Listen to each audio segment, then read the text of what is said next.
Hello friends, and welcome to AK Agrawal Aptitude series. Friends, in this video we are going to learn some basics about our calendar. In a calendar, the term leap year is defined as a year which is divisible by 4 is a leap year. For example, year 744, 1660, 1832, 1928, 2012, etc. All these years are leap years because these are divisible by 4. But if it is century year, it must be divisible by 400 also. For example, 400, 800, 1200, 1600, etc. are leap years because they are divisible by 4 as well as 400. But years 1300, 1700, 2200, etc. are not leap year because these years are not divisible by 400, even though these years are divisible by 4. But still these years are not leap years because these years are century years, and as per the definition these years must be divisible by 400 also. Now 1st January 001 AD, it was Monday. So one day before that, 1st January 001 year was Sunday, and this Sunday may be taken as reference day or 0th day. This is a standard convention which we shall be using for solving various problems on calendar. So Sunday is referred as 0 day. Odd day, if we define a odd day, in a given period the number of days more than the complete week are called odd days. Means, for example, up to 8th of any date, any month, 8 days are there. In 8 days there is one complete week of 7 days plus one extra day. That one extra day is called odd day.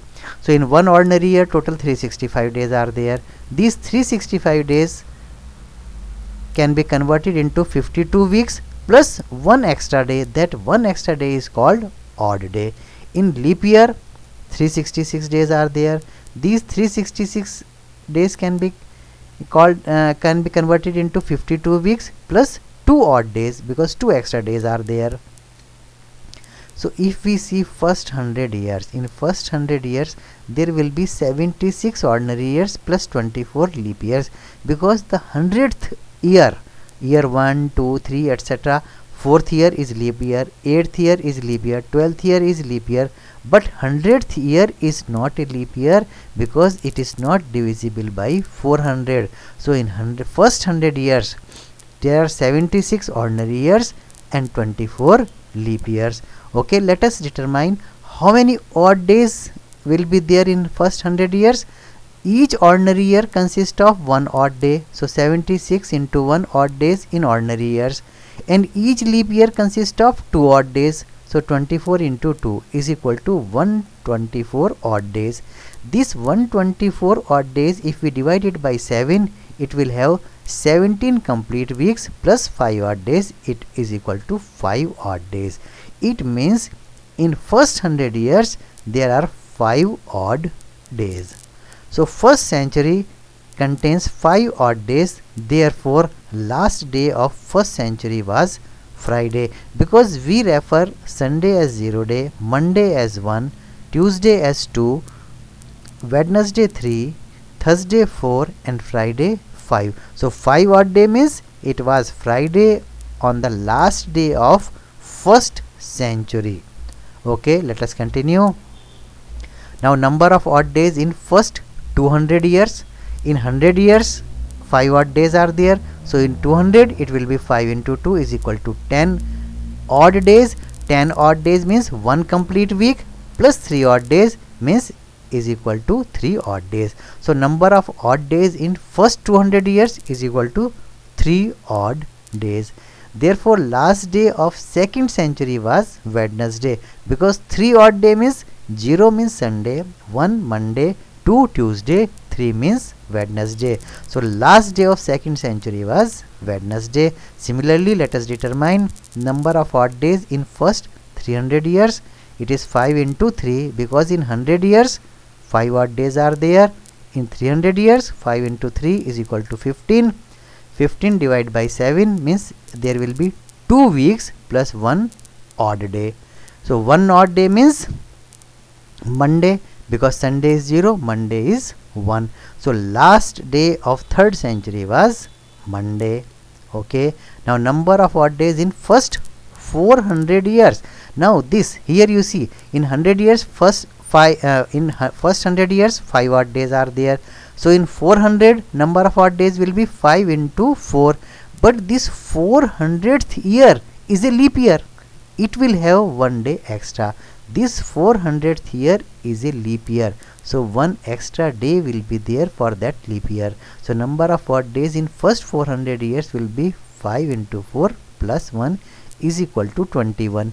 21 odd days means 3 weeks, 0 odd days. 0 odd days means last day of 4th century was Sunday. Sunday here it is 0 day. Now if we calculate last day of 5th century, how much it will be? Because once you got 0 day here, this cycle will continue to repeat itself. Therefore last day of 5th century will be Friday, because 5th century last day and 1st century last day will be same, because in 400 0, in first 5 century number of odd days in 400 years plus number of odd days in 100 years, these are 5 odd days means Friday. Last day of 6th century will be Wednesday. Last day of 7th century will be Monday. Last day of 8th century will be Sunday. So these 4 days will continue. So what conclusion we can draw? Last day of any century cannot be Tuesday, Thursday or Saturday. In any case, please remember this, last day of any century cannot be Tuesday, Thursday or Saturday. Last day of any century will be either Friday, Wednesday, Monday or Sunday. In any case, last day of century cannot be Tuesday, Thursday or Saturday. And last day of any century leap year, last day of any century leap year, that is 400, 800, 1200, 1600 etc., is always Sunday. That already we have proved earlier. Therefore after every 400, 800, 1200 years etc., the same day occur. For example, if 5th December 1152 is Monday, after 400 years, that is on 5th December 1552, 1152, 1552, again it will be Monday. After every 400 years, same calendar occurs or same day occurs. After 800 years, again it will be Monday. After 1200 years, again it will be Monday. So friends, thank you very much for watching this video. You can also join me on Facebook.